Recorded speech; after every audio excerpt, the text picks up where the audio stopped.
नाजरीन, कासमी न्यूज़ में आप लोग का इस्तकबाल है।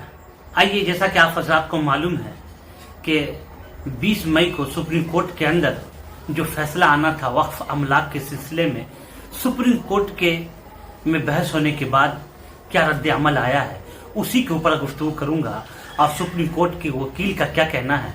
नाजरीन, वक्फ अमलाक इस्लाम का लाजिमी हिस्सा नहीं है। सुप्रीम कोर्ट में सॉलिसिटर जनरल तुषार मेहता ने बहस की शुरुआत करते हुए दलील दी कि इस एक्ट के बारे में मुश्तरका पार्लिमानी कमेटी की तरफ से तफसीली गौर किया गया था, जिसने मुल्क भर के मुख्तलिफ स्टेक होल्डर से बातचीत की थी। वक्फ तरमीमी कानून के खिलाफ सुप्रीम कोर्ट में आज दूसरी जारी समाअत में सॉलिसिटर जनरल तुषार मेहता ने वक्फ तरमीमी कानून का दिफा करते हुए कहा, यह कानून इस्लाम से मुंसलिक जरूर है लेकिन इस्लाम का लाजिमी हिस्सा नहीं है, लिहाजा वक्फ तरमीमी कानून के कुछ निकात पर जारी रोक को खत्म किया जाए।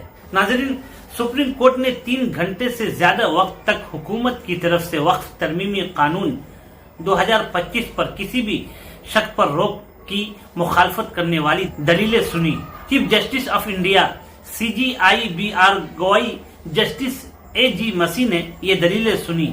सॉलिसिटर जनरल तुषार मेहता ने बहस की शुरुआत करते हुए दलीलें दी कि इस एक्ट के बारे में मुश्तरका पार्लिमानी कमेटी की तरफ से तफसीली गौर किया गया था, जिसने मुल्क भर के लिए मुख्तलिफ स्टेक होल्डर से बातचीत की। इसके बारे में वक्फ तरमीमी कानून में कहा गया है कि जायदाद को वक्फ अमलाक के तौर पर नहीं समझा जाएगा जब तक कि एक नामजद अफसर इस बात की इंक्वायरी मुकम्मल नहीं करता आया ये कि सरकारी अराजी पर तजावुजात कर रही है।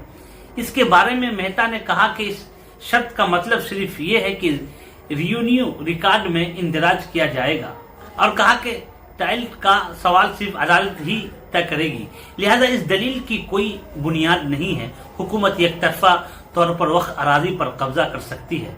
चीफ जस्टिस गवाई ने कहा कि जो तस्वीर पेश की जा रही है वह है जब कलेक्टर इंक्वायरी शुरू करता है। जर्नल ने कहा कि ये झूठी और गुमराहकुन दास्तां है। रिन्यू हुकाम फैसला करते हैं आया ये सरकारी जमीन है या नहीं, लेकिन ये सिर्फ रिन्यू रिकॉर्ड के मकसद के लिए है और टाइटल का फैसला नहीं कर सके। यह हतमी नहीं है। 3C के तहत अफसर की तरफ से की जाने वाली मशक का वाहिद नतीजा रिन्यू रिकॉर्ड को दुरुस्त करने तक महदूद रहेगा।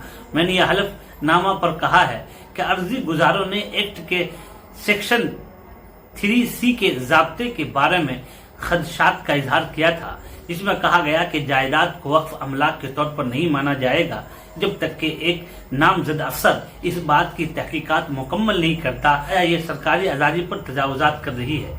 इसके बारे में मेहता ने कहा कि इस शर्त का मतलब सिर्फ ये है कि रियूनियन रिकॉर्ड में इंदराज किया जाएगा और कहा कि उन्वान का सवाल सिर्फ अदालत ही तय करेगी, लिहाजा इस दलील की कोई बुनियाद नहीं है। हुकूमत एक तरफा तौर पर वक्फ अराजी पर कब्जा कर सकती है।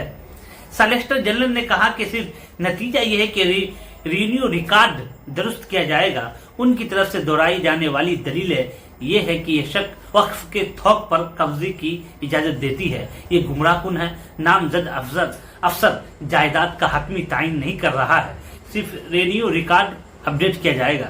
सिर्फ रिन्यू रिकॉर्ड के जरिए ये बात सामने आ गई कि जायदाद मुतासरा फरीकैन के लिए हतमी तौर पर खुलेगी। टाइटल के तायन का फैसला ट्रिब्यूनल या हाई कोर्ट्स के जरिए अपील में किया जाएगा। तो नाज़रीन, मुकम्मल आपके सामने मैंने बात रखी। आप लोग जरूर कमेंट करें ये वक्फ के बारे में क्या कह रहे हैं यहाँ के जज और वकील।